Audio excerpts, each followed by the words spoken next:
ago. What happened to me? Ignorance is everywhere. At this point, ignorance is pretty much in the air at this point. You know, you see it in your family, you see it in your friends. You might even see it in your next door neighbor, your cat, dog, fish, bear, bug, whatever.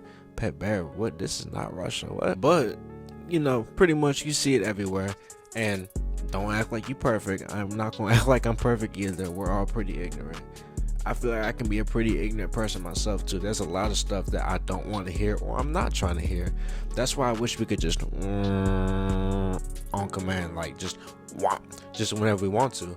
But we weren't lucky enough to get blessed with that ability. But I feel like it's a good thing we didn't, because if we did, we'd either overuse it or use it for the wrong circumstances. So good on human development. Science can be cool sometimes, I guess, but I kind of want to talk about how, especially in this day and age, in this generation, why it seems like it's so praised. And ignorance can come in more than one form. Like, ignorance isn't just you just being an ignorant person thinking you're big-headed, big ego, you know it all. It comes in many forms too, like your lifestyle.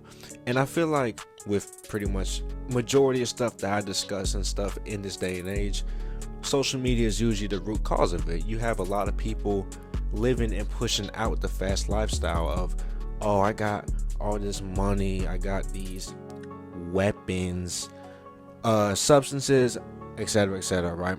But then they push it out and it goes on the impressionable young minds, and they see it and they're like, hey, I want to do that too. But then the rappers and the artists and the people who are doing this have the mindset of, hey, I'm young anyways, I'm probably not even going to live to see 25 or 30 anyway, because I'm either going to be deceased or in jail. So why not do everything now? Because who cares? It's not going to affect anybody, right? And it's kind of hard to avoid as well too. Like, you open up social media like Facebook, Instagram, TikTok, just name a few, 1, 2, 3 flicks, you're guaranteed to see somebody doing something or saying something ignorant, you know? And majority of times, ignorance works, because you might be the one person putting out a good image, but then nobody pays attention to you when you're trying to speak good and speak positivity into the world. I feel like the one page that I've never really been too hot on, I've never been hot on the Shade Room, because I feel like every single time the Shade Room posts, it's something negative. Like, it could be something monumental, like, oh, this artist, they passed out food back in their hood or in their community, or just not even a special occasion or day. They're just like, hey, I just felt like doing something charitable because I put myself in this position due to various opportunities presented to myself. But then it's like that stuff gets over. It's like they do. I'm not going to go as far as to say they don't ever post anything positive, but social media has made it so that negativity gets more attention than positivity. So they can post something positive like charitable work or service like I just mentioned, but 9 times out of 10 it'll get overlooked. Whereas something major, like, okay, they passed away, they ripped somebody. I'm still getting used to this, so I don't really know what words I can and can't say. So ripped, they somebody, or just something happened, they're hospitalized, or they caught a case or something, they're quick to, that's the main reason why I don't like TMZ either. The second I stopped liking TMZ, even though I wasn't really too high on them in the first place, I didn't really care. The dead second I stopped liking TMZ was the tragedy with Kobe and Gigi.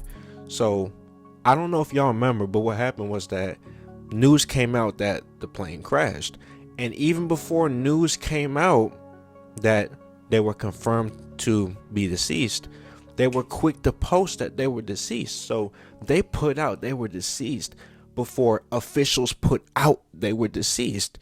And that just left a really horrible taste in my mouth. Not just me, and a bunch of people as well too.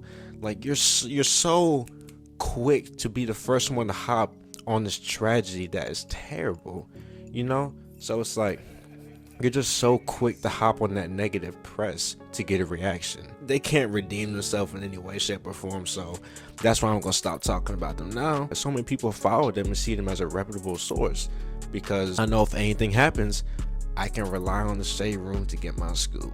Now, this isn't shade, wow, towards anybody who follows them or supports them. Like, it's just, there's no way to really put blame on one person or one group of people or one source, because at the end of the day, people my age, so what's that, people from like 17 to like 21, if you're on social media, you're gonna see everything just all at your face all once. There's no way you can really save yourself from either seeing it, sharing it, or reacting to it how you would react. There's really no way to really avoid it. I mean, you could just delete social media and take a 1-year break off of everything, but where's the fun in that? We really do live in a generation where ignorance or messy activity is praised more than positivity, good, and education. Now, I didn't really know what the opposite of ignorance was, but I feel like it's ignorance and education, whereas ignorance is pushed more outwards and education is more like all the way back here. Like I mentioned earlier, and I'm gonna keep on saying this because I don't want nobody to get the wrong idea. It's not that positive stuff doesn't get pushed out or that we don't see positivity. It's the fact that positivity gets overshadowed by negativity. Y'all messy. Now, to close out this video, is this a campaign to change the world? No. Is this a protest? No. Is this gonna be some funded organization? Definitely not. Try to bring people together on somewhat relatable topics. Like, I like to I'm an unfiltered person. I like to talk about outlandish stuff, but I don't want to come off too strong too fast. I most definitely could if I really wanted to, but I want to at least come in somewhat grounded, kind of like cruise in on the, what's it called, what's the thing that planes land on called? The runway. Just cruising on the runway, not really just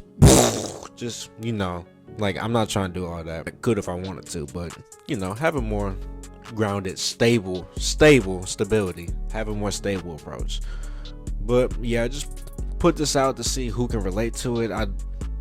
Like with any video, I'd love to see what y'all think. Let me know in the comments down below. You can say hi, you can say hello, you can say what's up, you can put me on to some new food or whatever, because I'm a foodie, I like to eat. Or you can just let me know how to better my content, I guess, or recommendations. Just talk about anything. The comment section, it's like me rolling out the red carpet. It's all yours. Just don't say nothing too crazy. Like I said earlier, I will promptly ignore it. I will.